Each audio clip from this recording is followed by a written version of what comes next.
Chelsea the Kitty. I'm here to tell you the story of Jane Addams, an influential woman who believed in helping everyone have basic rights. When she was 6, something she and her father saw made her start being conscious of the poor.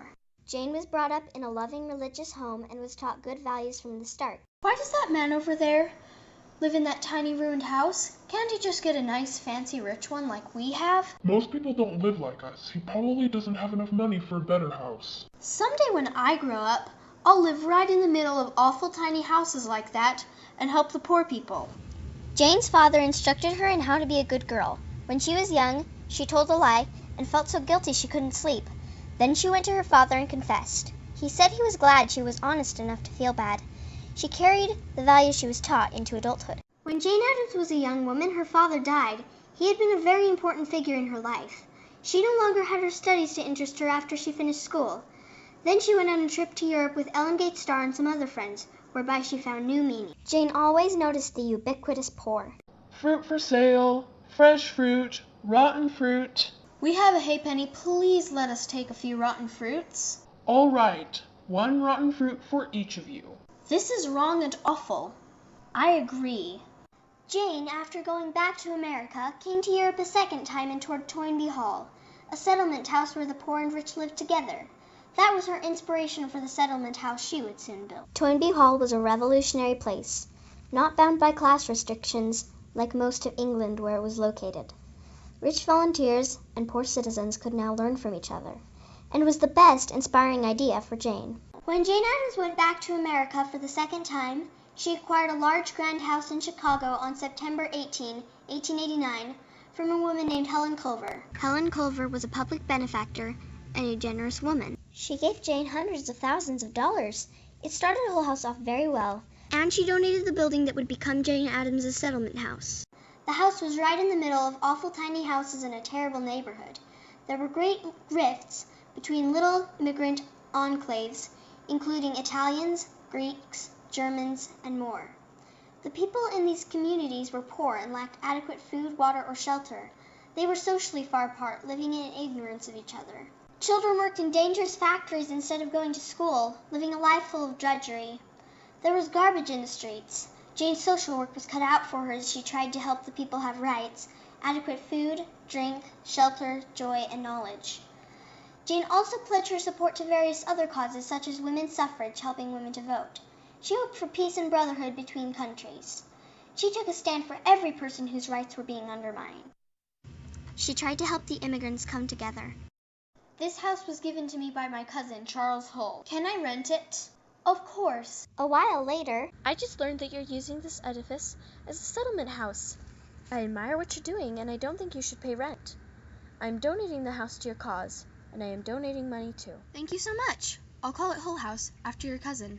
the poor soon came to Hull House in large numbers. I need a place to be while my mom's at work. May I stay here? Io non parlo inglese. Me potete aiutare? I need citizens' papers. Can I sign up for citizenship classes? There were soon many people ready to accept Jane Addams' kindness. Jane was the champion for homesick immigrants and all in need. She always kept the doors to Hull House unlocked. Then people would know they could come in at any time. But one day a thief came. Jane's compassion even reached to criminals. Here's the door. I don't want to have you injured. She saw them as people to help. What? Another thief? Why are you stealing? No one will hire me and I need money. Would you like a job here? Yes. And one day some boys broke a Hull House window. But Jane realized why they had done it. Are you bored? Do you need something to do? Yes, we're bored. But how would you change that? You can cook food here if you want to. That would be an interesting change. Jane Addams found a way to fix almost every problem she encountered. Jane tried to get a law passed against child labor. Her Factory Act was passed but later repealed.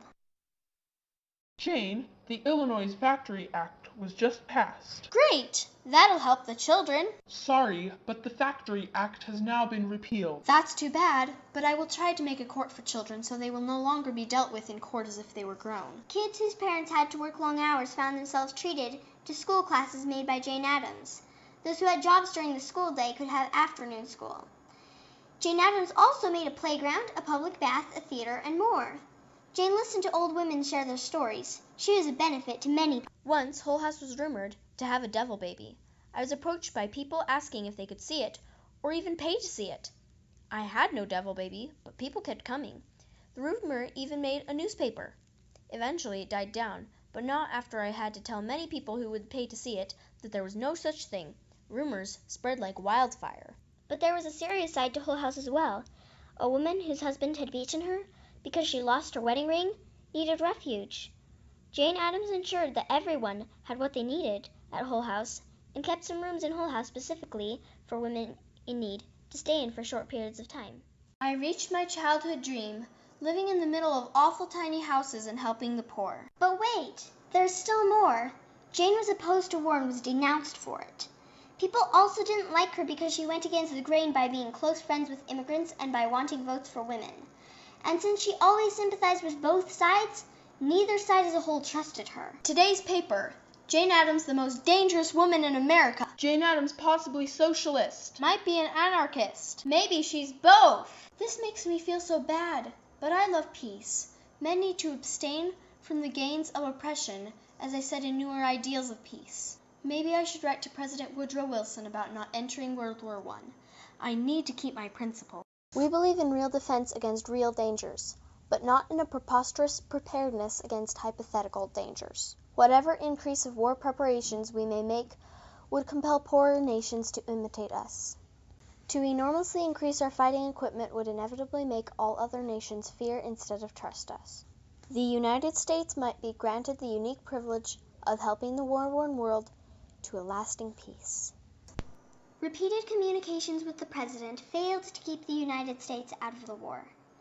And when Jane tried to negotiate peace in Europe, chairing the Women's Conference for Peace in The Hague, and going to many other meetings, those efforts didn't make peace between the fighting Europeans.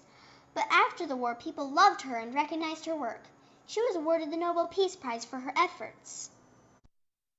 Go Jane! Jane Addams just won the Nobel Peace Prize. I think people were very fickle on the subject of Jane. They loved her, then they hated her, then they loved her again.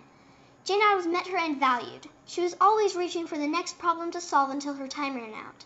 She was calm and acted normally even in the face of death. How long till the ambulance comes? About 15 minutes. That's good. I want to finish this book, and I only have a few pages left. Jane Addams died, and people crowded around Hull House in masses.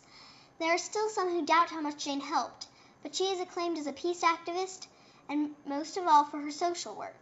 Hull House is open today as a museum.